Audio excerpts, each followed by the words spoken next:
For centuries, craftsmen and craftswomen all over the United States have proudly created quality products that ultimately brandish the iconic phrase, "Made in America."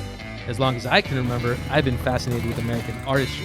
It's something I pay close attention to when buying products, and it's something that has become more important to me over the years. Searching for these American-made crafts has become more than a hobby for me. It's become my obsession.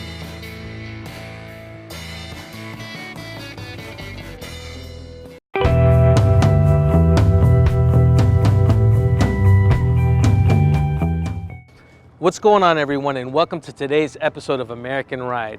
I'm in Costa Mesa, California, and I'll be talking to Josh Evans of Evans Joinery. What this man does with his hands is truly magical. So let's go check it out. So here we are with Josh Evans of Evans Joinery. First of all, Josh, thank you so much for coming to the American Ride, or actually for allowing the American Ride to come to you. Yeah. So here we are with the Union Jack behind us. So why don't you tell our audience a little bit about yourself? Yeah, so my name's Joshua Evans, and I grew up in a town called Ilfracombe from England in the southwest on the coast. And I moved to California when I was 22 years old, so 6 years ago now. Wow. Why this area? Why Orange County? Well, I met my wife in England, and she was from Costa Mesa, so that's how we ended up. That's how Josh Evans ended up in Costa Mesa, Orange County. Exactly. I love it. I love it. So, couple things. Obviously, we're in your woodworking shop. Mm-hmm. Tell a little bit. Tell the audience a little bit of what Joinery. You know, Evans is obviously your last name. Joinery, for those that don't know. Yeah, so joinery is basically the terminology that we use to sort of join two pieces of wood together using traditional methods and traditional tools and stuff like that to sort of create a strong joint when creating and building furniture. And when did you get into woodworking? Like, was it something from childhood? Yeah, I'd definitely say childhood. I started doing a program at college when I was at the age of 14. And then when I'd finished school at 16, I started my apprenticeship in woodworking in England. And I did a 3-year apprenticeship, and then started my own business in England, and then moved out here and have done the same thing. And would you say that everything that you do is inspired by Old World England, you know, or is it inspired by New World, Costa Mesa, or a little bit of both? Yeah, I think both, definitely. Like, there's things, you know, that I absolutely love about the craftsmanship and the older ways, older styles of furniture, and then obviously living out here in California, a lot of like contemporary, mid-century modern influences. So my kind of passion and dream is to just kind of like, I think what just comes like more naturally to me is just to blend those two together and kind of come up with an organic, new, fresh kind of take on furniture, really.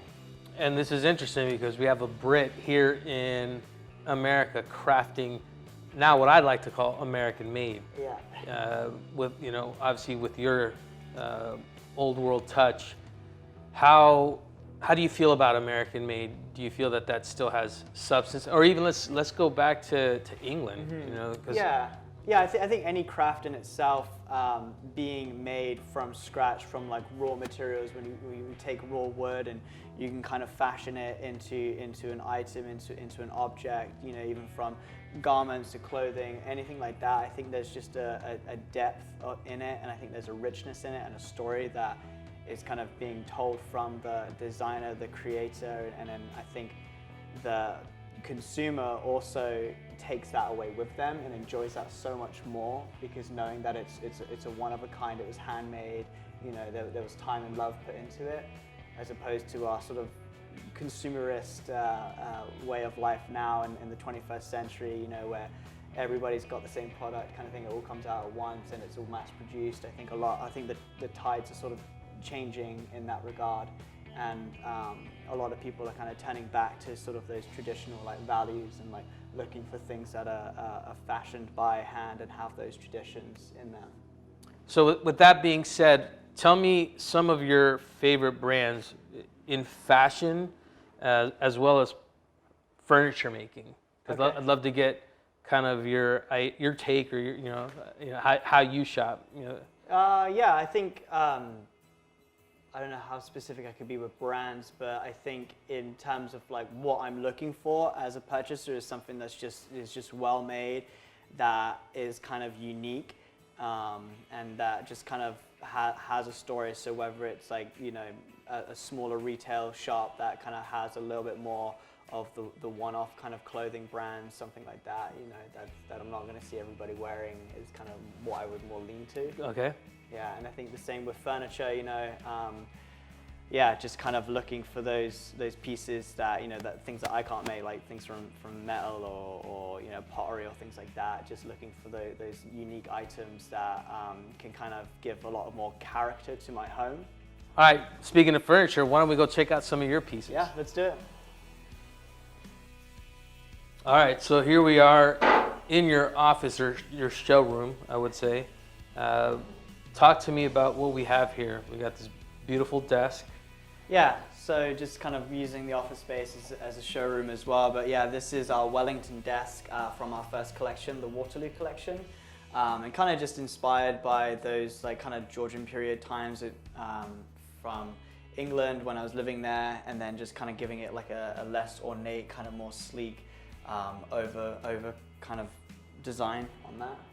I mean, I love the simplicity of it, and correct me if I'm wrong, but there's only one piece of metal in this entire desk, is that correct? The only metal that's on it are the brass handles. Brass handles, okay. Yeah. That's what I thought. Yeah. And speak to how that is actually unique to what you do.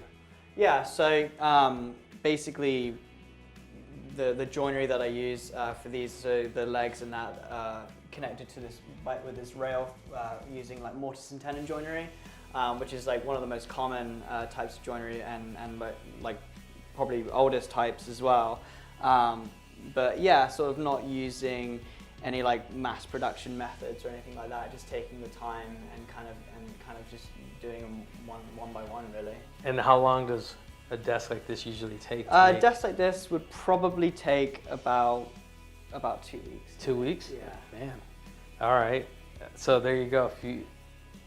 If you are interested, and like you said, this is made to order, correct? So yeah, they're all made to order. all custom. Yeah, our orders come in one at a time, and we just go one at a time. And I said custom, but you do custom work, which is completely separate from this. Yeah, so we offer like a collection online, and then as well people can email us and kind of reach out to us and have like a lot of different types of custom orders come through, which keep us busy and kind of, you know, keep us on the edge of designing new things and overcoming problems and things like that as well. And so do those designs, is that something that you come up with, or do you come up with those together with the client? Generally it's a collaboration between us and the client. They would have a need or a one kind of desire sort of thing, or perhaps like they've seen some of my work in the past and they want to kind of like, you know, merge it into something that they want to build as well. So sort of like we just did a huge 54-inch by 54-inch custom coffee table with huge like through dovetail joinery, biggest ones I've ever cut, you know. Wow. To date. And yeah, so that was kind of like her seeing one of my older pieces with through dovetails, and then kind of incorporating that into her design as well as my own design into this beautiful coffee table. That's fantastic. So we moved from the desk to this end table, and I know that this end table is actually special to you. Yeah. Tell me a little bit about the end table. Yeah, so this is definitely kind of my favorite piece. Just the overall design of it. It's kind of like the first sort of end table I made, really, and I named it the Evans End Table. But the top is made from one solid piece and is book matched. So we cut the wood down the middle and open it up like that, so the grain all flows and is symmetrical. Wow. And then the legs are all hand shaped, and then the pedestal in the middle is joined together with a French dovetail. So again, it's just like another type of joinery where the dovetail, which is at an angle like this, so you will never be able to pull the leg apart from the pedestal, but it slides all the way up to the top of the table, and kind of all hand shaped and finished. So this curvature, is that just you cutting it or sanding it down, or Is there a technique that you? Yeah, so it's kind of, I have a template, and then I mark out on the template, and then take it to the bandsaw, and then we'll cut out the majority of the waste on the bandsaw, and then kind of glue it together, because they're made of 3 different pieces. So you have 1, 2, and 3 up here that will hold the tabletop to the pedestal, and then they're all like hand shaped with files, and then final sanding. Wow. Yeah. Man, this thing's beautiful. Thank you. All right, now we have a new collection that you're working on. Yeah, so the new collection's kind of been inspired by where I'm from in England, and then again living out here. So we've called it the Coastal Collection, and it's just kind of like representing sort of things from home and things from here that have kind of inspired me. So we've gone with like a lighter wood. These are white oak again. And kind of like we have a bench, an entry bench, just something to like perch on to take your shoes off when you go home and things like that. And we have our little end table here that's, yeah, you can put by your bedside. Absolutely. And so the name of the table? Is the Bristol table. Bristol, there you go. And then the bench? Is the Lundy bench. All right, so talk to me about Lundy. So where I'm from in Ilfracombe in England, we have an island that's 22 miles off the coast, and it's sort of reminds me a lot of Catalina, because whenever you look out in the Orange County coastline, all you see is Catalina out in the distance. It's kind of the same from where I'm from in England. You look out, and from many different viewpoints, you will always see like Lundy Island. Mm-hmm. So that's kind of like where that came from, and just always been reminded of it. I love it. And then for people, I mean, obviously we don't have chalk or anything, but I'll just use my hands. And you're from this area of England, the western, the west coast. Yeah. So we call it the West Country because it's all countryside and coastline as well. Gotcha. So that's kind of where I'm from. So that makes sense that you go from one West Coast or West Country to the West Coast or West Country of the Americas. I love it. Yeah. Well, why don't we take a look at what you're creating? Yeah. You have a prototype of. We do. A beautiful chair when I first walked in. Yes. Why don't we take a look at that? Let's go. All right, so explain to me what we have here, because this, just by looking at it, I love the curvature, the softness. It's beautiful. Yeah, so this is our Delmar chair prototype. We actually finished it this Saturday. And again, just kind of inspired by the kind of like the rolling waves and the coastline, and it's got that light sandy kind of color to it. And so this is kind of like the apex of our collection. And yeah, so we have basically each leg and the base and the back is steam bent from one solid piece of wood. Wow. And then the arms and the back legs and the rail are grafted in after that, and then kind of all hand shaped to give it a finish. And then this is off to our textile man today, and it's going to get a leather slinged back through here, wrapped around these loops like that with a leather seat on top. Wow, the simplicity of it. Yeah. So leather and wood, that's it. Exactly. So talk to me about materials, because obviously here you are. I look at the wood in the background. You talk about the leather that you're going to get. So I'm assuming you're working with a local tannery here in the States. Yeah. Your wood, where are you getting your wood from? Yeah, so all the wood is sourced from the East Coast in the United States, and then it's shipped out here to the lumberyard that is local and that I go to, and it's all air dried and then kiln dried. So this is white ash, and then we work a lot with American black walnut as well, and kind of, so we're going to do 2 variations of this chair. We're going to have a walnut and a white ash. Oh wow. Yeah. It's I guess that yin and yang, or yin and yang, to give it a balance. Yeah, exactly. And then have a couple different like textile options as well. So we can do like a brown like tobacco kind of leather, and a fabric as well, a couple of different fabrics. And your leathers, where are the leathers coming from? The leathers are coming from a man that I use in Garden Grove. Oh, so he's local. So he's local, yeah. Okay. And I'm assuming that the leathers are they farmed here in the They're States? farmed here in the United States. Gotcha. Yeah, and again, like those pieces are handcrafted as well. So that he'll come up with the finishing pieces, you know, to put the leather on and stuff like that. But yeah, he does amazing work. Man, I love the fact that here you are, Costa Mesa. You're using the resources here in America. I mean, it's truly American made. Yeah, exactly. Wow. And then not only do you do chairs, but you also do benches. Yep, and we do some benches. Love to see those. So why don't we take a look at those? Yeah.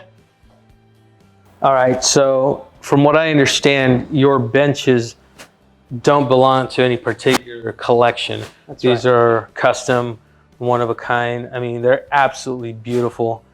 Talk to me about the long bench here. What kind of wood are we using? Yeah, And then the technique that we're using to... Yeah, so this is black walnut live edge. So basically this was like the width of the tree.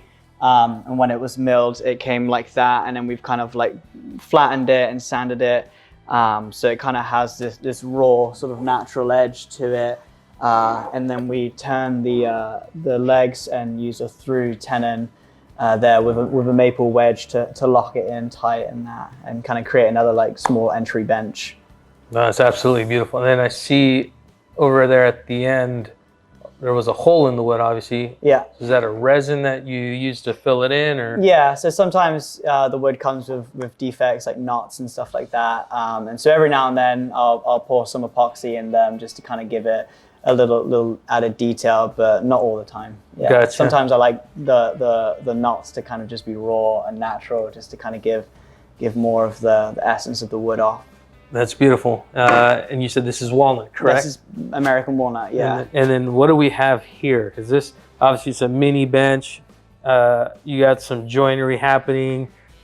Yeah. This is unique. Yeah, so this one is kind of used as like a coffee table or something like that. But I saw again, this is a live edge piece of koa wood, which is only farmed in Hawaii and is now actually endangered. So they don't mill it anymore. So this piece was actually 60 years old. And I acquired it from a gentleman. And as soon as I saw it, it just kind of like in my head, I knew exactly what I wanted to do. I wanted to make a cool, small coffee table, leave it really raw and live. And so as the tree was splitting off here, they generally call this a crotch slab or a crotch of the tree. And then I tied in these maple butterfly keys, Dutchmans, to basically hold it together and also just give it a really cool aesthetic look. Again, with solid koa tapered legs that are milled into it as well. It's absolutely beautiful. Thank you. You know, just that negative space being bridged together. Love it, man. Brilliant. Right.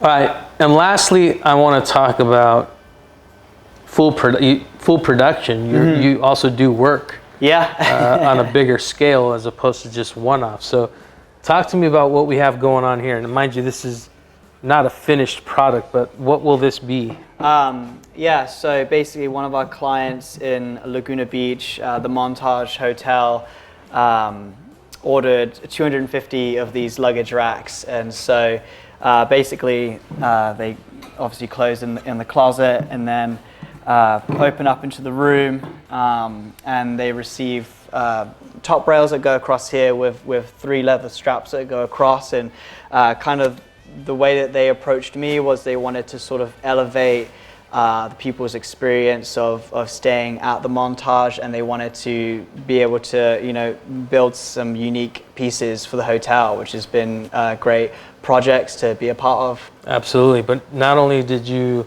do these luggage racks, you also did other work for the Montage. We have, yeah. We've built them 300 of these cheese boards that we have back here. That was last year for a Christmas gift. And then we also remodeled their paint box room, which is for the children.